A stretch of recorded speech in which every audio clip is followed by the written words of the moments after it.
Have you ever wanted to start running, but heard these warnings from people around you? Running every day will destroy your knees. Running is bad for your joints. You'll regret it when you're older.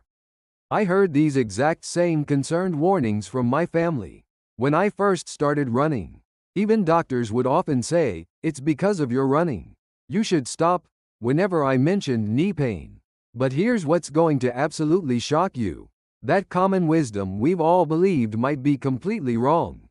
A massive 21-year study from Stanford University has turned this entire belief system upside down. Runners actually had 50% lower rates of knee arthritis compared to non-runners. Yes, you heard that right. Lower rates, not higher. So what's really going on here? Have we been completely misinformed about our knees all this time? The answer lies in the physiological properties of joint cartilage. Most people think of cartilage as a wear and tear consumable that only breaks down over time. But that's not accurate at all. Cartilage is living tissue that actually becomes healthier when given appropriate stimulation. Harvard Medical School's orthopedic research team discovered a fascinating fact about cartilage structure. It works like a sponge. When pressure is applied, waste products are squeezed out. When pressure is released, nutrients flow in. Through this process, cartilage regenerates and strengthens itself. But what happens if there's no movement? This circulation process stops, and cartilage gradually weakens.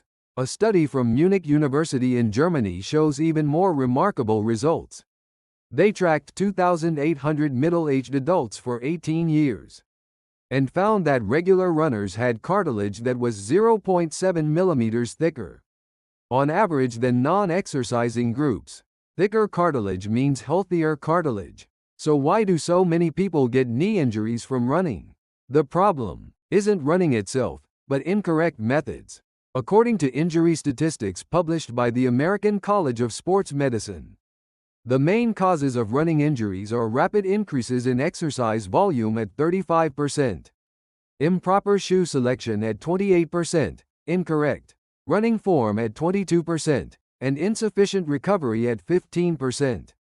Rapid increases in exercise volume are particularly dangerous.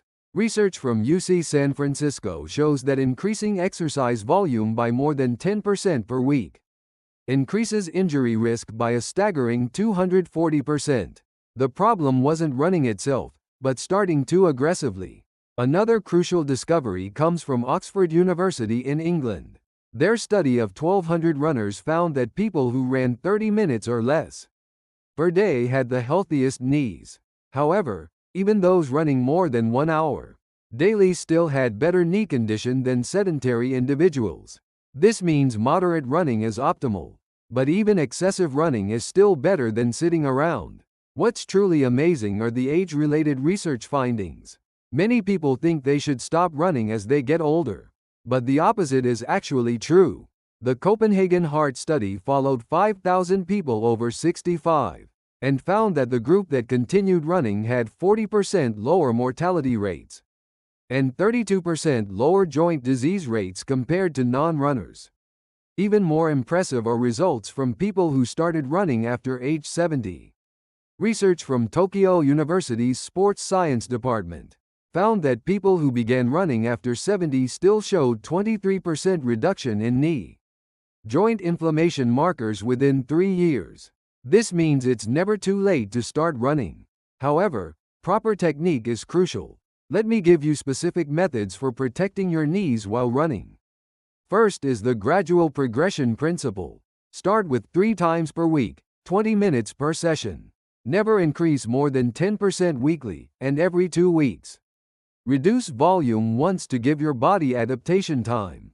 Second is correct running form. Your foot should land directly under your knee. Overstriding, where your foot lands ahead of your knee, concentrates impact on your knees. Lean your torso slightly forward and swing your arms naturally. Keep your stride short with a cadence of 170 to 180 steps per minute. Third is appropriate shoe selection. MIT's biomechanics lab analysis shows that choosing shoes that match your foot type and running style can reduce knee injury risk by up to 47%.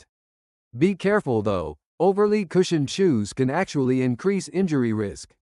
Fourth is surface selection. Dirt pads or tracks are better than asphalt, which is better than concrete. However, avoid extremely uneven terrain due to ankle injury risk. Treadmills are also excellent choices, providing good shock absorption and consistent conditions regardless of weather. Fifth is incorporating strength training. University of Toronto research shows that balance between your quadriceps and hamstrings is crucial for knee health. Hip muscle weakness is also a major cause of knee injuries. Include lower body strength exercises like squats, lunges, and hip bridges twice weekly. Sixth is adequate rest and recovery. Muscles and joints need recovery time. Beginners should run every other day, and even intermediate runners should take one complete rest day weekly. 10 minutes of light stretching after running is essential. Here's another fascinating research finding. Melbourne University in Australia discovered that runner's cartilage produces increased amounts of anti-inflammatory substances.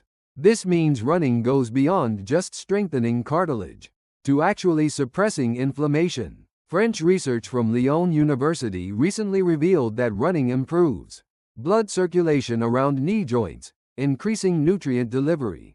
This enhances the joint's natural healing capacity. However, running isn't suitable for everyone. Those with severe existing arthritis or structural knee problems should consult specialists before starting exercise. For overweight individuals, dietary weight loss combined with low-impact exercise is recommended initially, particularly for those with BMI over 30. Start with swimming or cycling before running. Just 10% weight loss reduces knee burden by 30%. Norwegian Sports Science University research shows that overweight individuals who lose 5 kilograms before starting running reduce injury risk by 68%. Age-specific approaches are also important. People in their 20s and 30s can adapt relatively quickly, but those over 40 need more careful approaches. After age 50, bone density decline and hormonal changes must be considered. However, this doesn't mean giving up running. Appropriate running actually helps maintain bone density.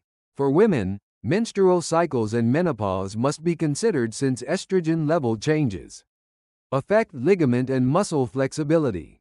Dutch medical research on postmenopausal women showed that running 3 times weekly for 30 minutes was highly effective for osteoporosis prevention. Let me present a knee-healthy running program. This is a 12-week beginner program. Weeks 1 to 4 alternate walking and jogging for 20 total minutes. Start with 2 minutes walking, 1 minute jogging, repeated 7 times. Weeks 5 to 8 gradually increase jogging proportion. Change to 1 minute walking, 2 minutes jogging, extending total time to 25 minutes. Focus on running form correction during this period. Weeks 9 to 12 aim for continuous running. Target 30 minutes of continuous running, but incorporate walking whenever needed. The key is consistency without injury. Pre- and post-run management is crucial. Before running, do 5 minutes of light warm-up. Dynamic stretching like marching in place or joint rotations works well. After running, spend 10 minutes on cool down and static stretching. Focus especially on calves, hamstrings, quadriceps, and hip muscles. Nutrition management is also important. Certain nutrients benefit joint health. Omega-3 fatty acids reduce inflammation, while glucosamine and chondroitin support cartilage health. Vitamin D and calcium are essential for bone health, and protein is crucial for muscle and ligament recovery. Hydration is vital too. Since cartilage is 80% water, adequate hydration directly impacts joint health. Drink water appropriately before, during, and after running. Finally, I want to emphasize the importance of regular checkups. After age 40, annual orthopedic examinations are recommended. Early detection of minor issues can prevent major injuries. Summarizing all research findings, running actually improves knee health when done correctly, rather than destroying it. The key is starting gradually, learning proper form, using appropriate equipment, and getting adequate rest. In conclusion, running destroys your knees is simply a myth without scientific basis. Proper running is actually your knee's best friend. Don't let these unfounded fears stop you from running anymore. With the right approach, you can run with healthy knees for life. I encourage you to take that first step. If this video helped you, please like and subscribe, and leave any running questions in the comments below.